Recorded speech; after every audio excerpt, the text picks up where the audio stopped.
2016 എന്റെ ആദ്യത്തെ ജോബ് 0 നിന്നാണ് തുടങ്ങിയത്. 2019 എന്റെ ആദ്യത്തെ 10 ലക്ഷം രൂപ. 2021 1 കോടിയുടെ പോർട്ട്ഫോളിയോ. 2025 അത് 10 കോടി രൂപയായി.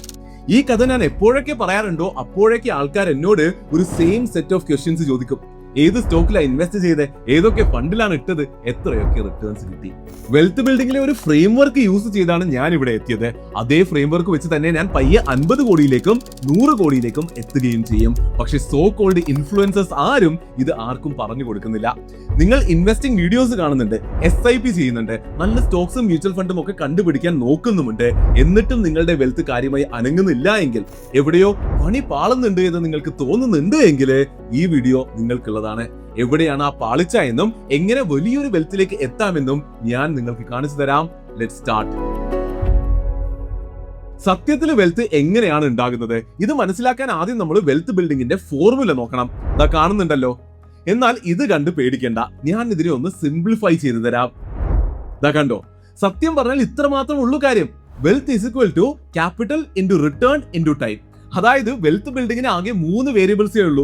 ഒന്ന് ക്യാപിറ്റൽ, അതായത് നിങ്ങൾ എത്ര രൂപ ഇൻവെസ്റ്റ് ചെയ്യുന്നു എന്നത്. 2 റിട്ടേൺസ്, ഇൻവെസ്റ്റ്മെന്റിന് എത്ര ഗ്രോത്ത് കിട്ടുന്നു എന്നുള്ളത്. പിന്നെ മൂന്നാമത്തത് ടൈം, എത്ര കാലം ഇൻവെസ്റ്റഡ് ആയി ഇരിക്കുന്നു എന്നത്. ഈ 3 വേരിയബിൾസ് എങ്ങനെ മൂവ് ചെയ്യുന്നു എന്നത് വെച്ചാണ് എത്ര വെൽത്ത് എങ്ങനെ ബിൽഡ് ആകുന്നു എന്നത് ഡിസൈഡ് ആകുന്നത്. ഞാൻ എക്സാമ്പിൾ എടുത്ത് കാണിച്ചു തരാം. മാസം 5000 രൂപ വെച്ച് 12% റിട്ടേൺസിൽ 20 വർഷത്തേക്ക് ഇൻവെസ്റ്റ് ചെയ്താൽ അത് 49 ലക്ഷം രൂപയാകും. ഇനി നമുക്ക് ഇവിടെ ഈ 3 വേരിയബിൾസിൽ ഓരോന്നിനെ ഒന്ന് മാറ്റി നോക്കാം. ടൈം മാറ്റി 10 വർഷം കൂടി കൂട്ടിക്കൊടുത്താല് ഫൈനൽ വെൽത്ത് 1.75 crore rupees ആയി മാറും. ഇനി ക്യാപിറ്റൽ ഒന്ന് മാറ്റി നോക്കാം. ആ 5000 പകരം 10000 ആക്കിയാൽ ഫൈനൽ വെൽത്ത് 3.5 കോടി രൂപയാകും. ഇനി റിട്ടേൺ ഒന്ന് മാറ്റി നോക്കിയാലോ, 12% മാറ്റി 15% ആക്കിയാല് ഫൈനൽ വെൽത്ത് ഏകദേശം 7 കോടി രൂപയാകും. ഇങ്ങനെയാണ് എല്ലാവരും വെൽത്ത് ബിൽഡ് ആകുമെന്ന് പഠിപ്പിക്കുന്നത്. And this is exactly what the problem is. കാരണം റിയൽ ലൈഫിൽ ഇങ്ങനെ ഒന്നും വല്ല കാര്യങ്ങൾ നടക്കുക. റിയൽ ലൈഫ് ഒരിക്കലും ഒരു ഫിക്സ്ഡ് 10000 രൂപയുടെ SIP സ്റ്റഡി 12% റിട്ടേൺസിൽ 30 വർഷം പോകുന്ന ഒരു സ്ട്രെയിറ്റ് ലൈൻ അല്ല. നമ്മുടെ വരുമാനം മാറും, ജീവിത സാഹചര്യം മാറും, ഇൻവെസ്റ്റ് ചെയ്യുന്ന തുക മാറും, റിട്ടേൺസ് മാറും. ലൈഫ് എപ്പോഴും മാറിക്കൊണ്ടേയിരിക്കും. അപ്പോൾ അങ്ങനെയാണ് റിയാലിറ്റി എങ്കിൽ ശരിക്കും വെൽത്ത് ബിൽഡിംഗ് എങ്ങനെയാണ് ചെയ്യേണ്ടത്? ആരും പറഞ്ഞു തരാത്ത ആ ഫ്രെയിംവർക്ക് ഞാൻ പറഞ്ഞു തരാം. റിയൽ വെൽത്ത് ഉണ്ടാകുന്നത് ശരിക്കും 3 ഡിഫറെന്റ് ഫേസസ് ആയിട്ടാണ്. ഇതിൽ ഓരോ ഫേസിനും അതിൻ്റെതായ സ്വഭാവമുണ്ട്. ആൻഡ് ഓരോന്നിലും നമ്മൾ ചെയ്യേണ്ട കാര്യങ്ങളും വേറെ വേറെയാണ്. ഇത് മനസ്സിലാക്കാതെ കണ്ണും പൂട്ടി എപ്പോഴും റിട്ടേൺസ് കൂട്ടാൻ മാത്രം നോക്കുന്നത് കൊണ്ടാണ് പലർക്കും റിയൽ വെൽത്ത് ബിൽഡ് ചെയ്യാൻ പറ്റാത്തത്. അപ്പോൾ നമുക്ക് ആ 3 ഫേസസ് എന്തൊക്കെയാണെന്ന് വിശദമായി നോക്കാം. ഫേസ് 1 എന്നത് നിങ്ങളുടെ വെൽത്ത് 0 ആയിരിക്കുമ്പോൾ മുതൽ 10 ലക്ഷം രൂപ ആകുന്നത് വരെയുള്ള ഫേസ് ആണ്, ദ ഇൻകം ഫേസ്. ഇവിടെയാണ് എല്ലാവരും തുടങ്ങുന്നത്. നിങ്ങൾ യങ് ആയിരിക്കും, ആദ്യത്തെ ജോലി കിട്ടിക്കാണും, ചെറിയ സാലറി ആയിരിക്കും. ഈ ഒരു പോയിന്റിൽ എന്നാൽ കൂടുതൽ പേരും വെൽത്ത് ബിൽഡിംഗിലെ റിട്ടേൺസ് എന്ന വേരിയബിൾ ഒപ്റ്റിമൈസ് ചെയ്യാനായിരിക്കും നോക്കുന്നത്. ഏറ്റവും കൂടുതൽ റിട്ടേൺസ് തരുന്ന സീക്രട്ട് ഇൻവെസ്റ്റ്മെന്റ് കണ്ടെത്താൻ കുറെ ടൈമും എനർജിയും എല്ലാവരും സ്പെൻഡ് ചെയ്യും. Best stock, best mutual fund ഒക്കെ തപ്പി നടക്കും. പക്ഷെ അങ്ങനെ ചെയ്യുന്നത് ഒരു വളരെ വലിയ മിസ്റ്റേക്ക് ആണ്. കാരണം ഫേസ് 1 നിങ്ങൾ ഫോക്കസ് ചെയ്യേണ്ടത് വെൽത്ത് ബിൽഡിംഗ് ഫോർമുലയിലെ ഒരേ ഒരു വേരിയബിളിലാണ്. ആൻഡ് അത് ക്യാപിറ്റൽ ആണ്. അതായത് മാസം നിങ്ങൾ ഇൻവെസ്റ്റ് ചെയ്യുന്ന എമൗണ്ട് എങ്ങനെ കൂട്ടാം എന്നത് മാത്രമായിരിക്കണം നിങ്ങളുടെ ഫോക്കസ്. ഇത് എത്രത്തോളം ഇമ്പോർട്ടന്റ് ആണെന്ന് ഞാനൊരു എക്സാമ്പിൾ വെച്ച് കാണിച്ചു തരാം.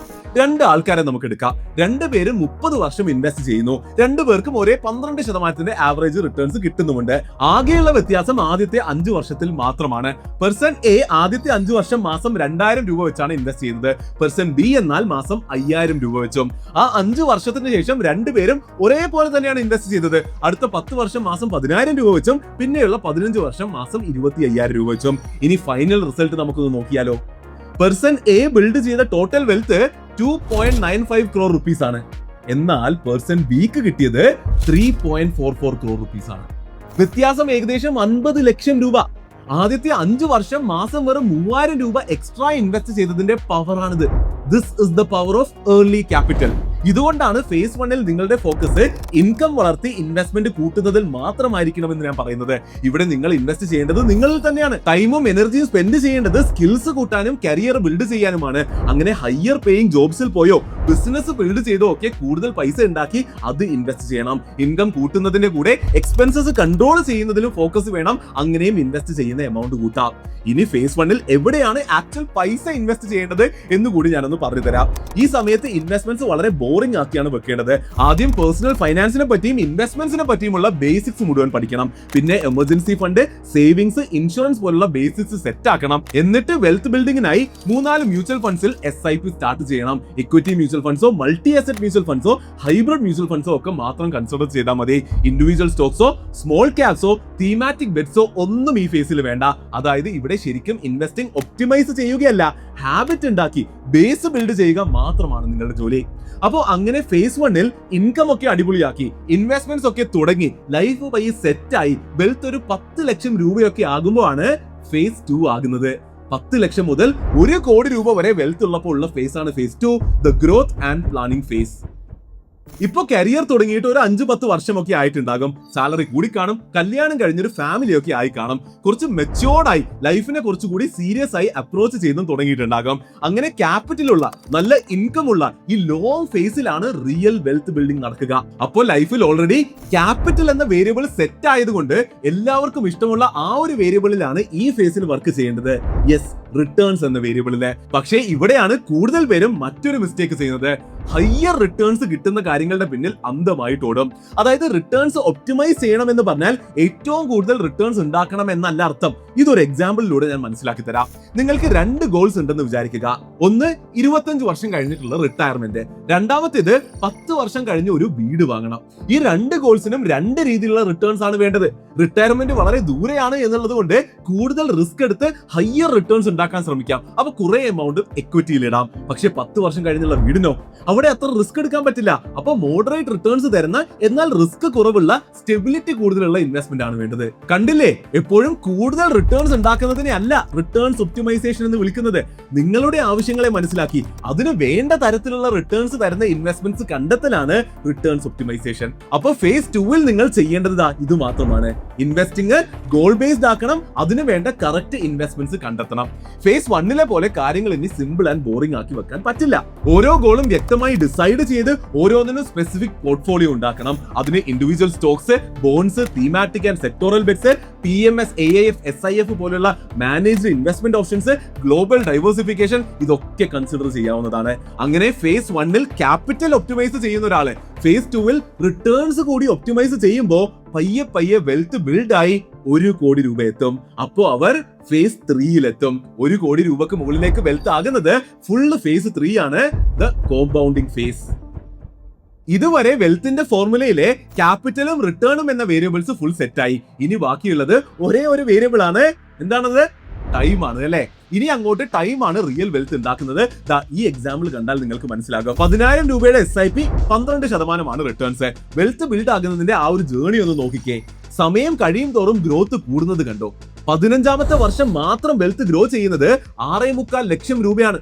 അതായത് ആദ്യത്തെ 5 വർഷം കൊണ്ട് ഇൻവെസ്റ്റ് ചെയ്ത ടോട്ടൽ തുകയേക്കാൾ കൂടുതൽ. ഇനി 30 വർഷത്തെ ഫുൾ ജേർണി ഒന്ന് നോക്കിക്കേ. ഫൈനൽ എമൗണ്ട് 3.5 കോടി രൂപ. എന്നാൽ ഈ 3.5 കോടിയിലെ 2.5 കോടി ഗ്രോത്ത് വന്നതും ലാസ്റ്റ് 10 വർഷത്തിൽ മാത്രമാണ്. അതായത് ഇൻവെസ്റ്റിംഗിലൂടെ വലിയ വെൽത്ത് ബിൽഡ് ആകണമെങ്കിൽ അതിന്റെ വലിയ ഭാഗവും വരുന്നത് അവസാനമാണ്. ടൈമിന്റെയും കോമ്പൗണ്ടിങ്ങിന്റെയും പവർ കൊണ്ടാണ് സംഭവിക്കുന്നത്. അപ്പൊ ഫേസ് 3-ൽ നിങ്ങൾ ചെയ്യേണ്ടത് പ്രധാനമായും ഇത് തന്നെയാണ്. നിങ്ങളുടെ ഇൻവെസ്റ്റ്മെന്റിനെ ബ്രേക്ക് ചെയ്യാതെ അതിന് സമയം, ടൈം കൊടുക്കുക. അതിന്റെ കൂടെ ഫേസ് 2-ൽ ചെയ്ത റിട്ടേൺസ് ഒപ്റ്റിമൈസേഷൻ കാര്യങ്ങൾ കണ്ടിന്യൂ ചെയ്യുകയും വേണം. ഇതുവരെ ബിൽഡ് ചെയ്തതിനെ പ്രൊട്ടക്ട് ചെയ്യണം. മാർക്കറ്റ് മാറുന്നതിനും ഗോൾസ് അടുക്കുന്നതിനും അനുസരിച്ച് പോർട്ട്ഫോളിയോ അഡ്ജസ്റ്റും ചെയ്യണം. ഗ്രോത്തിൽ നിന്ന് ഇൻകം ജനറേഷനിലേക്ക് മാറണമെങ്കിൽ അതിനുള്ള മാറ്റങ്ങളും പോർട്ട്ഫോളിയോയിൽ വരുത്തണം. അപ്പൊ അത് കൂടി ക്ലിയർ ആയപ്പോ വെൽത്ത് ബിൽഡിങ്ങിന്റെ 3 ഫേസസ് ഉള്ള ഈ ഫ്രെയിംവർക്ക് നിങ്ങൾക്ക് മനസ്സിലായില്ലേ? ഇത് കൂടുതൽ വ്യക്തമാക്കാൻ ഞാൻ ആദ്യം പറഞ്ഞ എന്റെ സ്വന്തം സ്റ്റോറി കുറച്ച് ഡീറ്റെയിൽഡ് ആയിട്ട് ഞാൻ പറഞ്ഞു തരാം. ഷോ ഓഫ് ചെയ്യാനല്ല, എന്റെ കേസിലും ഈ മെത്തേഡ് തന്നെയാണ് വർക്ക് ചെയ്തത് എന്ന് കാണിക്കാനാണ്. എന്റെ പോർട്ട്ഫോളിയോയുടെ ഗ്രോത്ത് ഞാൻ ആദ്യമേ കാണിച്ചിരുന്നല്ലോ. അപ്പൊ ഇവിടെ ചോദ്യം ഇതാണ്, ഞാൻ എങ്ങനെ ഈ വെൽത്ത് ബിൽഡ് ചെയ്തു? ആൻസർ സിമ്പിൾ ആണ്. ഫേസ് 1-ൽ എന്താണോ ചെയ്യേണ്ടിയിരുന്നത് ഞാൻ അത് തന്നെയാണ് ചെയ്തത്. 2016-ൽ എന്റെ കരിയർ തുടങ്ങിയപ്പോൾ ഞാൻ ഫോക്കസ് ചെയ്തത് എന്റെ ഇൻകം എങ്ങനെ കൂട്ടാം എന്നതിൽ മാത്രമായിരുന്നു. അതിനായി ഞാൻ പല കമ്പനികളിൽ വർക്ക് ചെയ്തു, എന്റെ സ്കിൽസ് കൂട്ടി, ട്രേഡിംഗ് പഠിച്ചു, പല ബിസിനസ്സുകൾ തുടങ്ങി, മൾട്ടിപ്പിൾ യൂട്യൂബ് ചാനൽസ് പോലും തുടങ്ങി. അങ്ങനെ 2019 ആയപ്പോഴേക്കും ഒരു ഹൈ പേയിങ് ജോബും നല്ലൊരു യൂട്യൂബ് ചാനലും സൈഡിൽ ട്രേഡിംഗും ഒക്കെയായി ലക്ഷങ്ങളിലായി എന്റെ വരുമാനം. അങ്ങനെയാണ് 2019-ൽ എന്റെ വെൽത്തും 10 ലക്ഷം അടിച്ചത്. പിന്നെ അവിടുന്ന് യൂട്യൂബ് പിന്നെയും വളർത്തി, ട്രേഡിംഗ് സ്കെയിൽ ചെയ്ത് അതിന് അറൗണ്ട് ഒരു ബിസിനസ്സും ബിൽഡ് ചെയ്ത്, അങ്ങനെ അതിനുശേഷവും അതിശക്തമായി പണിയെടുത്ത് ഇൻകം പിന്നെയും കൂട്ടി വന്ന പൈസ മോസ്റ്റ്ലി ഇൻവെസ്റ്റ് ചെയ്യുകയും ചെയ്തു. അങ്ങനെയാണ് 2025 ആയപ്പോൾ എന്റെ വെൽത്ത് 10 കോടി രൂപ അടിച്ചത്. എന്റെ കരിയറിൽ ഞാൻ എന്തൊക്കെ ചെയ്തു എന്ന് വിശദമായി പറയുന്ന ഒരു വീഡിയോ ഞാൻ ഓൾറെഡി ചെയ്തിട്ടുണ്ട്. അതിന്റെ ലിങ്ക് ഇതാ മുകളിൽ കൊടുക്കുന്നുണ്ട്, താല്പര്യമുള്ളവർക്ക് കാണാം. അപ്പോൾ ഇതാണ് എന്റെ ജേർണി. ഇൻകത്തിൽ ഫോക്കസ് ചെയ്ത ഫേസ് 1 ആണ് എന്നെയും ഹെൽപ്പ് ചെയ്തത്. എന്റെ ജേർണിയിൽ ഞാൻ ഇപ്പോ ഫേസ് 2-ലാണെന്നാണ് ഞാൻ വിശ്വസിക്കുന്നത്. ഇപ്പൊ ഞാൻ കുറെ കൂടി നന്നായി ഇൻവെസ്റ്റ്മെന്റ്സ് പ്ലാൻ ചെയ്യുന്നുണ്ട്, ഒപ്റ്റിമൈസ് ചെയ്യുന്നുണ്ട്. അതുകൊണ്ട് തന്നെയാണ് ഈ അടുത്തായി ഞാൻ പല അസറ്റ് ക്ലാസസിലേക്കും ഗ്ലോബൽ ഡൈവേഴ്സിഫിക്കേഷനിലേക്കും ഒക്കെ മാറിയതും. അപ്പോൾ ഈ ഒരു കഥ, എന്റെ കഥ ഞാൻ പറഞ്ഞത് 2 കാര്യങ്ങൾ പഠിപ്പിച്ചു തരാനാണ്. ആദ്യത്തേത്, നിങ്ങൾക്ക് വെൽത്തി ആകണമെങ്കിൽ ആദ്യം നിങ്ങൾ ഫോക്കസ് ചെയ്യേണ്ടത് നിങ്ങളുടെ ഇൻകത്തിലാണ്. ഇൻകം വളർന്നില്ല എങ്കിൽ ട്രൂലി വെൽത്തി ആകാൻ പാടായിരിക്കും, ചാൻസസ് വളരെ കുറവായിരിക്കും. അപ്പോൾ യങ് ആയിരിക്കുമ്പോൾ ടൈമും എനർജിയും പൈസയും നിങ്ങൾ ഇൻവെസ്റ്റ് ചെയ്ത് കിടിലമായി ഇൻകം കൂട്ടുന്നതായിരിക്കണം നിങ്ങളുടെ ഫോക്കസ്. രണ്ടാമത്തേത്, നമ്മൾ ഇപ്പൊ പഠിച്ച ഈ 3 faces 0 to 10 lakhs, 10 lakhs to 1 crore and 1 crore plus, ഇതൊരു ടെംപ്ലേറ്റ് മാത്രമാണ്, അല്ലാതെ ഒരു ഹാർഡ് ആൻഡ് ഫാസ്റ്റ് റൂൾ ഒന്നുമല്ല. ഞാനിപ്പോ പറഞ്ഞതുപോലെ എനിക്ക് 10 കോടി ആയിട്ട് ഞാൻ ഫേസ് 2-ലാണെന്നാണ് ഞാൻ വിശ്വസിക്കുന്നത്. അതുപോലെ ഓരോരുത്തർക്കും അവരുടെ ജീവിത സാഹചര്യം വെച്ച് ഈ നമ്പേഴ്സ് ഡിഫറെന്റ് ആയേക്കാം. അല്ല, ഡിഫറെന്റ് ആകണം. നിങ്ങളുടെ ലൈഫ്, ടൈം ലൈൻ, കോണ്ടെക്സ്റ്റ് ഇതെല്ലാം ഡിഫറെന്റ് ആണല്ലോ. സോ ബ്ലൈൻഡ്ലി ഈ ഒരു ഫ്രെയിംവർക്ക് കോപ്പി ചെയ്യാതെ ഈ കോൺസെപ്റ്റ് മനസ്സിലാക്കി നിങ്ങളുടെ ലൈഫിലെ ഈ നമ്പേഴ്സ് കണ്ടെത്തി നിങ്ങൾ ഏത് ഫേസിലാണെന്ന് തിരിച്ചറിഞ്ഞ് ആ ഫേസിന് വേണ്ട കാര്യങ്ങൾ മാത്രം വ്യക്തമായി പ്ലാൻ ചെയ്ത് ചെയ്യുക. ഫേസ് 1-ലുള്ളപ്പോ ഫേസ് 2-ലെ കാര്യങ്ങൾ ചെയ്യുന്ന ക്ലാസിക് മിസ്റ്റേക്ക് നിങ്ങൾ ചെയ്യാതെ ഇരിക്കുക. അപ്പോ ആ ഒരു നോട്ടിൽ നമുക്ക് ഈ വീഡിയോ ഇവിടെ നിർത്താം. ഇതാണ് റിയൽ ലൈഫിൽ റിയൽ വെൽത്ത് ഉണ്ടാക്കാനുള്ള പ്രാക്ടിക്കലായ ബ്ലൂ പ്രിന്റ്. നിങ്ങൾ സ്വപ്നം കണ്ട ലൈഫിലേക്ക് എത്താനുള്ള ആ ഒരു blueprint. Now you have it. Go execute. അതിശക്തം.